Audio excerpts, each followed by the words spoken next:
everybody. Welcome back to another version of Life Off the Grid. I'm Courtney, and this is my dad, Tom. 3 years ago, I have my 8-year-old daughter, and we're out at Amalga Harbor. It's not too far out of town. It's right down the road from where we live, but it's a great place to see black bears. They have this gate up at a little tiny stream, so the chum salmon that are out there for all the commercial fishermen to catch. So the fish hatchery releases a lot of wild salmon out there every year, and about 4 years later, the chum salmon will come back so the commercial fishermen can catch them, so everyone can eat salmon all over the world. And it's also a place for the bears to collect their salmon. So that's why the gate is there, because they really don't want that species of salmon to come up that creek over there where they release all these salmon. So I have my big camera, big old 300 millimeter zoom lens, L glass for Canon. I don't remember what Canon body I'm shooting, but anyway, I'm loaded for bear. And my daughter's with me. And I wanted, you don't have to be quiet at this place. They are coming out whether you are there or not. But I didn't want my daughter to be around. So I'm like, be quiet. I'm trying to take a picture of a bear. Go play over there. So the pond is right behind me. Go play over at the pond. Okay, off she goes. It wasn't 10 minutes later. She comes back. She goes, Dad. I'm like, shh. I'm waiting on a bear. But Dad, it's Courtney. Quiet. I'm waiting on a bear. I'm trying to get a picture of a bear. She goes, but Dad, there's a bear behind me. What? Yeah, sure enough. She'd seen this bear in the woods, standing up on its back legs, just staring at her. And so she stood her ground for a second. Then she slowly backed up. This thing just stood there. Now, got to remember, this is a pretty heavy trafficked area. So more than likely, this is not the first time this bear has seen humans, especially at this spot. But don't take this bear story as the way it goes. She tells me she just saw a bear up the trail, which is only 50 feet from where I'm standing, but you really can't see it because of the bushes. So she gets behind me, and sure enough, I walk up this trail, and we find that bear. And so I did the same thing she did. I said, well, we found the bear. Let's back down. And so now we back down to the beach. And there's about 10-foot row of bushes in front of us. And we're looking left and right and trying to decide which way is this bear going to come out of these bushes. And I was trying to figure out which way to point my camera so I could get a picture of this bear. He didn't come out either side. Didn't come out left or right. He came straight to the middle, poked his head out, looked at us for about, I'd say 45 seconds. We got a couple pictures of it. And then popped his head back in, and away he went. And I decided, I'm pretty sure that we left after that. I'm like, you know what? I wasn't planning on this footage, this video, but I think we got what we're looking for today. Let's get out of here. That was too close for comfort. Anyway, that's my bear story. Welcome to our channel, Life Off the Grid in the Tungus temperate rainforest, which is just pouring snow and wind today. It's crazy out there. But anyway, welcome to my channel. Living off the grid with my now 11-year-old daughter in the Tungus temperate rainforest in a tiny house, Southeast Alaska. If you saw that last video I posted 2 days ago, you see I bought a bus about 4 years ago. And we've been living in it. I've been videotaping it. So I don't know what you did during the pandemic. I hope you and your family and everyone's okay. I knew a few people that got sick. But I've become a homeschool teacher. I've become the 5th grade teacher. I didn't do too bad this year. She did really well. This pandemic gave Courtney and I a lot of time listening to podcasts and YouTube and all this social media. And then I watched a couple shows about social media. Then I decided to get off of social media, and I don't miss it one bit. But we live off the grid. I don't have TV.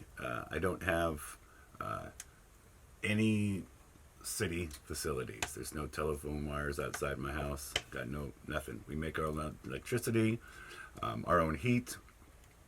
And right now I'm sitting on 10 batteries underneath my bench, and that's what's charges my camera, runs my computer. But anyway, if you want to learn more about living off the grid, check out our channel.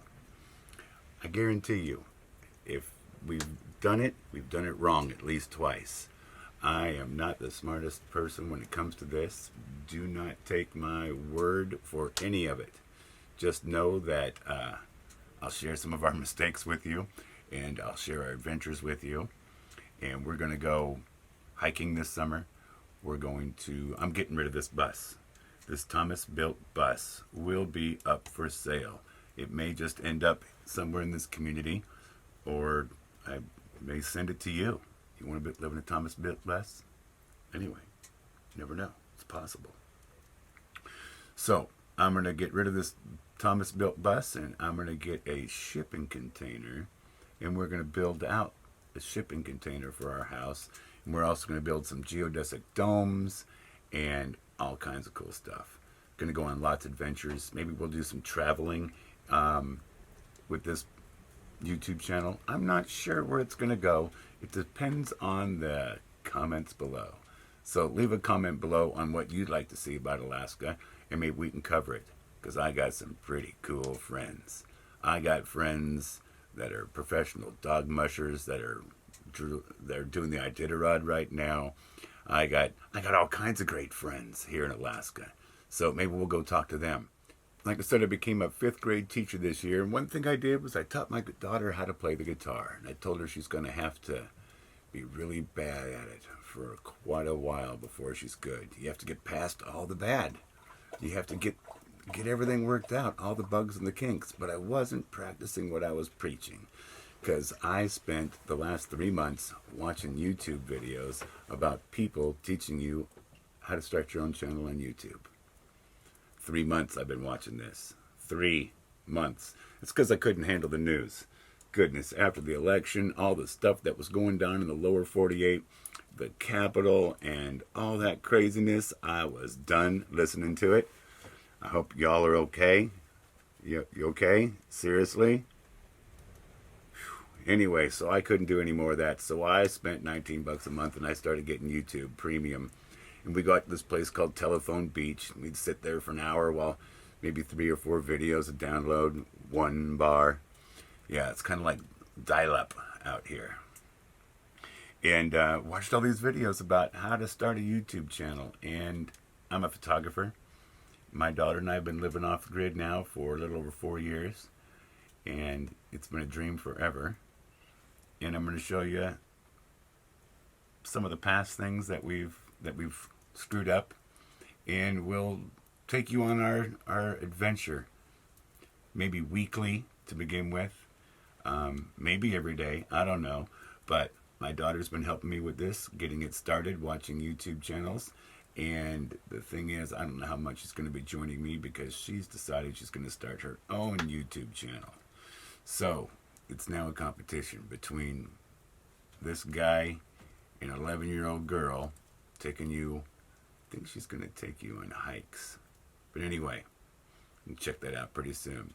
So that's the gist of what we're going to do on this YouTube channel. We are going to just share living off the grid. I'm usually a tour guide in the summertime for visitors that come up here to Alaska. And I may take you salmon fishing. I may take you to the glacier. I may be working for a company that I'm taking you on a hike. Or I've done kayaking, river rafting, all kinds of fun tours. So there isn't any of that right now. There's nothing going on. So instead, I can do this virtually. You can come fishing with us. September, when we go salmon fishing. The coho is our favorite. Now, I live off the grid, and I don't have a refrigerator. I just don't need a refrigerator. So what we do, I don't have time. It's not a competition. There are a lot of people that have their own smokehouses and smoke their own fish. I don't have any hardwood around me. It's all pine. You don't smoke fish with pine. And I just don't have the time because I'm a tour guide and I work 10, 12 hours a day, 6, 7 days a week, all summer long, which is a blast. I love visiting with other people, but I do not have time to smoke my own fish. So we get it done in 3 different ways to preserve it off the grid. Here's your first off the grid lesson for you. If you're thinking about moving to Alaska, just do it. Like me starting this channel, just do it. You can sit around and talk about it all day long. Anyway, this is retort. Now, this is basically a metal package. It's like an MRE, and there's a fillet of fish in there that's been cooked. It's been smoked. They did that in the bag, then they seal it, and this is good for 5 years. That's called retort. And so they can ship this. This is shelf stable. So up here in Alaska, if you go fishing, you can ship it all home like this. It's a lot cheaper than having it dry iced and all that, and then dealing with it at home with people that don't know how to really handle salmon. This guy's been doing it longer than you've been around, most of you. 80% of you that are watching this video, the guy's been doing this a lot longer than you've been alive. And I can't beat his recipe. And so you can also, I would say this is the least presentable way. This is what I use for dips and things like that if I'm serving it to somebody. The fillet's pretty. And then you can get it canned. And so they're just little, what are they, 4-ounce jars, 6-ounce, something like that.